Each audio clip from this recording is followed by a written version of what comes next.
Republican Congresswoman and MAGA cultist Marjorie Traitor Greene put her derangement on display during a town hall event in Georgia.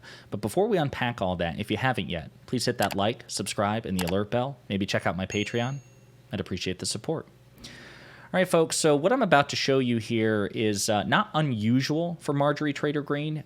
She is wading into waters in which she has waded in the past, right? This is not unprecedented, but it is infrequent. It's not frequent. This isn't something she does or says every week, as far as I am aware.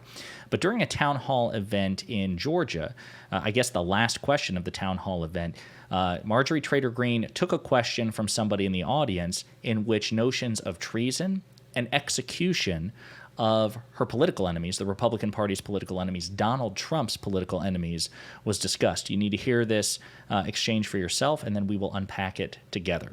And I want to, oh, yes, sir. I'll go do one more. Yes, sir.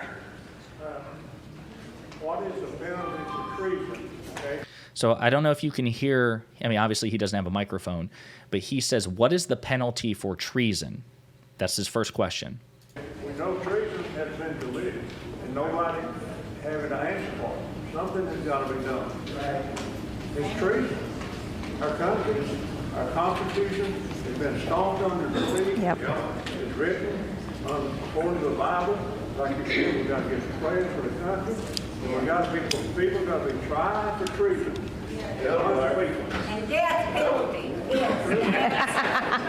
So real quick, I do want to read this. So what is the penalty for treason? Okay, we know that treason has been released, and somebody is prepared to, and nobody is prepared to answer for it. Something has got to be done. It's treason. Our country, our Constitution has been stomped on repeatedly. People have got to be tried for treason. That was a transcript of the gentleman's words. But again, I also want you to go back to what somebody else shouts while he asks this question. And death penalty. Yes. So another person in the audience says the death penalty is the consequence of treason, the punishment for treason, okay? And of course, Marjorie Traitor Greene laughs. Well, I think we're ending on a right note. Listen, thank you guys for sticking around. I appreciate. So she says during this town hall, when the prospect of trying and executing people for treason, obviously Democrats, progressives, enemies of Donald Trump, is brought up to her, she says, yep, laughs, and says, I think we're ending on the right note. If that's not an endorsement of stochastic violence or political violence against the left, against liberals, against progressives, against Democrats, potentially even against the sitting president, since you could argue that President Biden is the foremost candidate, the foremost political opponent of Donald Trump, then I don't know what is. This is derangement. And by the way, this is derangement which is unique to Cult 45, the MAGA movement. Okay, you don't see this sort of rhetoric or hear this sort of rhetoric from sitting Democratic politicians, no matter how far left. You don't hear Bernie Sanders or AOC or Rashida Tlaib or Ilhan Omar endorsing this kind of violence, this overt violence against the Republican Party or MAGA. This is unique to the Republican Party as animated by the MAGA movement. It's sad. It is so sad that she feels so comfortable not shutting it down immediately. I'm remembering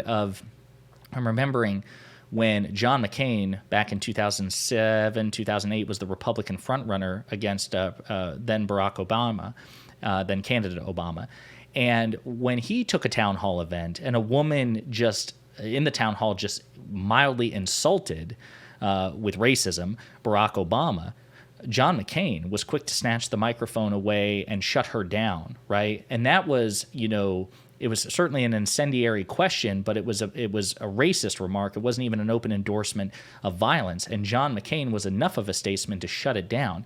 Now, here we are, 14, 15 years later, and we're in a situation where a sitting Republican congresswoman feels so comfortable about threats of violence against her political opposition that she laughs and applauds and celebrates it and endorses it. And this is not the first time. So it just goes to show how far outside the norm the Republican Party has become. There is no counterweight on the Democratic side. This is uniquely deranged.